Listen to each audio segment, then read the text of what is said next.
Hi guys, it's me, Carrie. First of all, I'm in New York for the third leg of the BFDI tour, so that's beautiful out there. So this is my WCA profile, and my best ranking has been 5 blind mean for quite a while. I got a 10.02 back in 2019, which was 6 years ago now, but I haven't beaten any of my PRs in a long time since then. Well, something interesting happened at Worlds 2025 recently, so let's talk about it. So I'm showing footage of my 3 5 blind attempts that I did at Worlds 2025 on screen right now. Spoiler, I get 3 successes, quote unquote, meaning the cube was solved after all 3 attempts. But there's a weird quirk of the rules of Worlds 2025 that make this mean a DNF.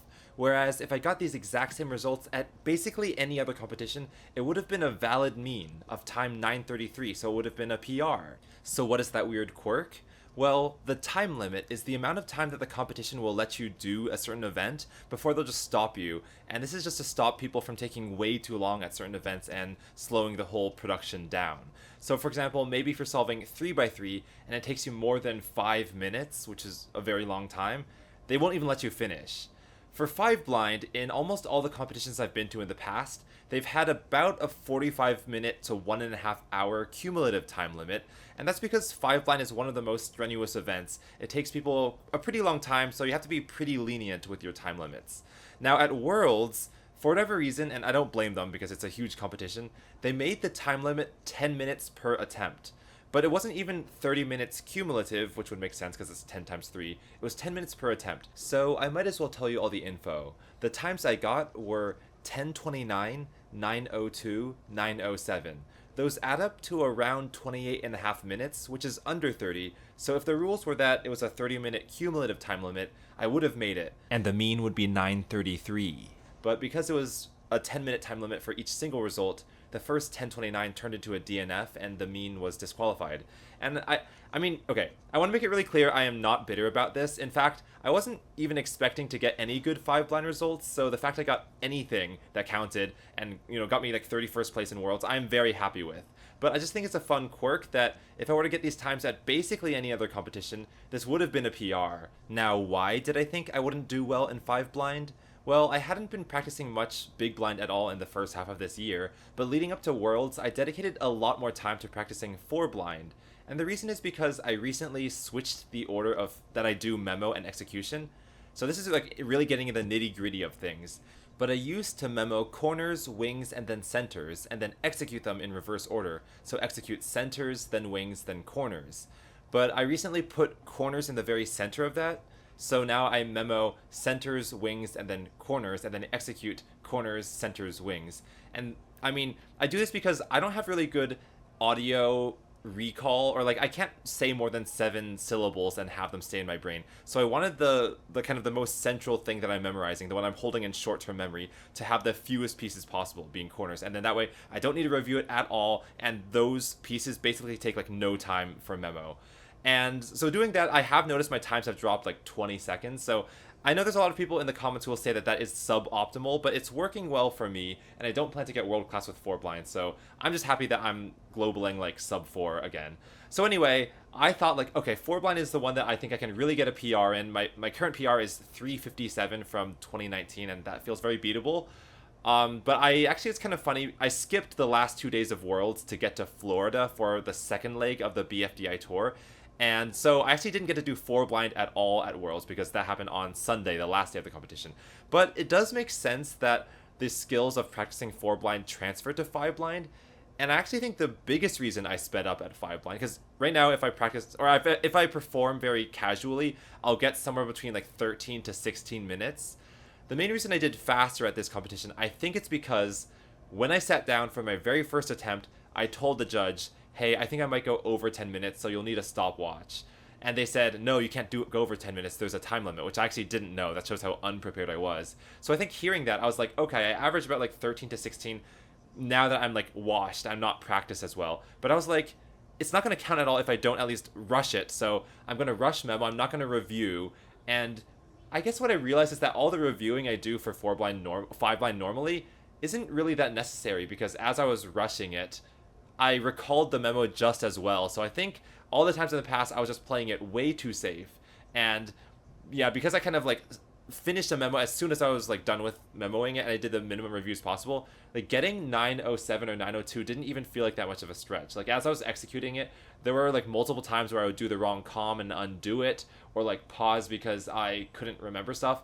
And I also want to try the sort of changing the order of memo and execution like I did for 4-blind to make 5-blind faster as well. So I feel like those times didn't even feel rushed to me, and they were like very clearly sub 10. In other news, I think it has been funny that for the last 6 years, I have had the fastest sub 10 5-blind mean on the WCA database. So like my ranking has fallen from about 11th in 2019 to like 55th or something now, and oh, that's kind of sad. It is, but like at least it's easy to find myself on the leaderboard because I just scroll down to the point where it goes from a 5-digit number, 9 something, to a 6-digit number, 10 something, and then I'm right at the top of that. But I have told people having 1002 as a mean is kind of like a little like tantalizing, knowing that it wouldn't take any extra skill to just drop off a whole digit and be 959 instead of 1002. And that would have happened at this competition, but it didn't. The other thing that I was thinking about is that I think grinding for big blind means is not a fun event for that to happen in, because the reliability of getting a mean is so low. I mean, there was 6 years in between my last one and this one. So even though I am thinking to myself like, oh, now that I know it's easy, I should make that my next goal, it could be another 6 years before I get another 5-blind mean. I like that math fact that the average 5-blind execution is around 330 moves. I think it's like if you have 40 algs, which is on the low end, and each alg averages 8 moves, that's pretty typical for a commutator, then it's 40 times 8 is 320. But there's a lot of setup moves and a lot of like unlucky scrambles, so you can easily get up to like 350, 400 moves. So the fun fact is that times 3 is over 1,000. So in order to get a 5-blind mean, you have to execute at least 1,000 moves all correctly, meaning you have to have a success rate over 99.9% accuracy. And the fact I've done it twice, I'm proud of. I'll take this as a sort of personal accomplishment that I've done, even if the WCA doesn't reflect it.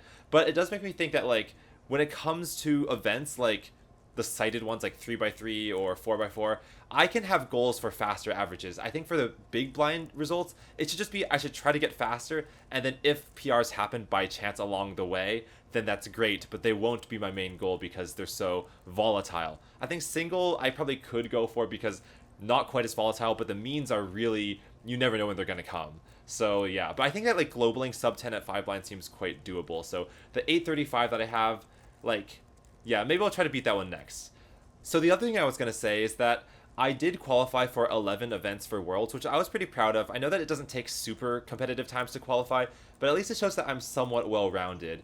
But I only got to compete in 6 of them because 5 of the events happened on the last 2 days that I missed. And it did make me think that for Worlds 2027, which I've heard is in Sweden, I really want to make sure I stay for all 4 days, even if it means I miss some other event happening in the background. And, maybe by then, like, I'll be, like, decent at some of the 5 or 6 events that I didn't qualify for, which I believe are, like, 6x6, 7x7, clock, and I'm not sure what else, actually, like FMC or something. Like, FMC was a surprisingly competitive event this round. And I heard Levi Gibson won as world champion, and I saw their video talking about how that happened, so that was really fun.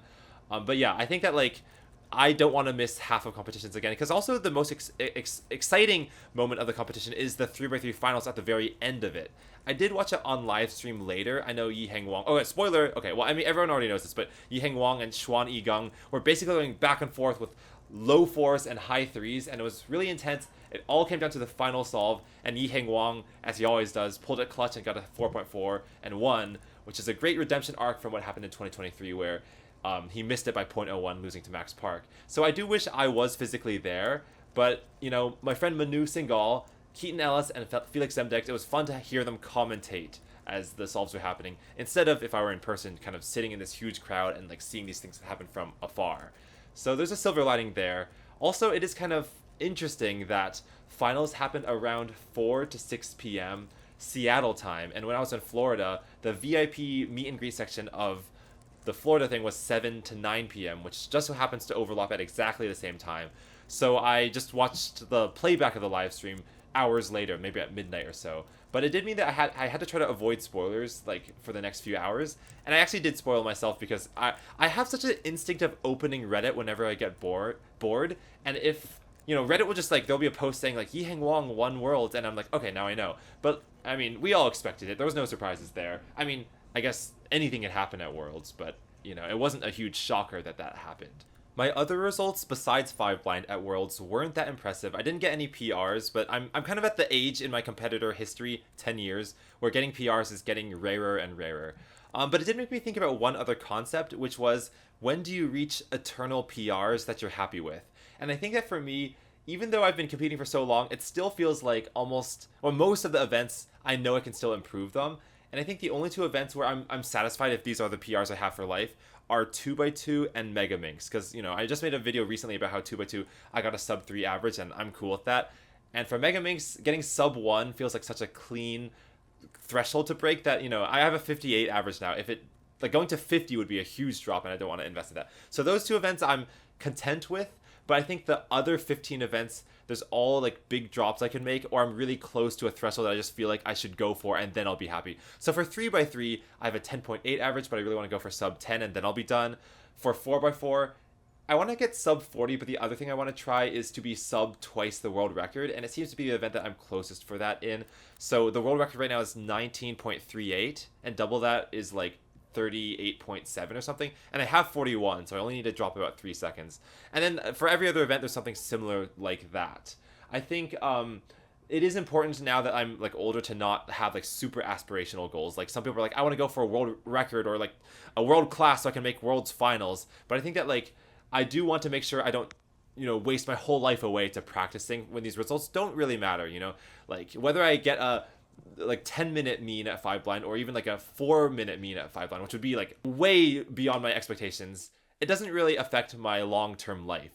Like I think my long-term goals are more on the YouTube side of things. I want to try to build businesses, build communities, and I think that like every hour I spend working on a YouTube video or connecting people that I know from YouTube, every minute I spend there is like hundreds if not thousands of times more productive and consequential than my cubing stuff. Which is, cubing is fun for me. It's still the hobby, so I'm not going to like compare productivity levels. But I do think there have been times in my life where I've sunk too many hours into cubing because I thought like, oh, I'm going to try to become world class, and then I realized like even 3rd place in the world, which is considered world class, who has sunk probably thousands of hours into their event, can't get like huge brand sponsorships or like move forward with life or make it their career from that. And I know that's not the point, but it still makes me think that like I should be more efficient with my use of time. So yeah, I have about 15 out of 17 events where I still have future goals to get, but they are very achievable, very reasonable, such as sub 10 at 3x3 and not sub 5.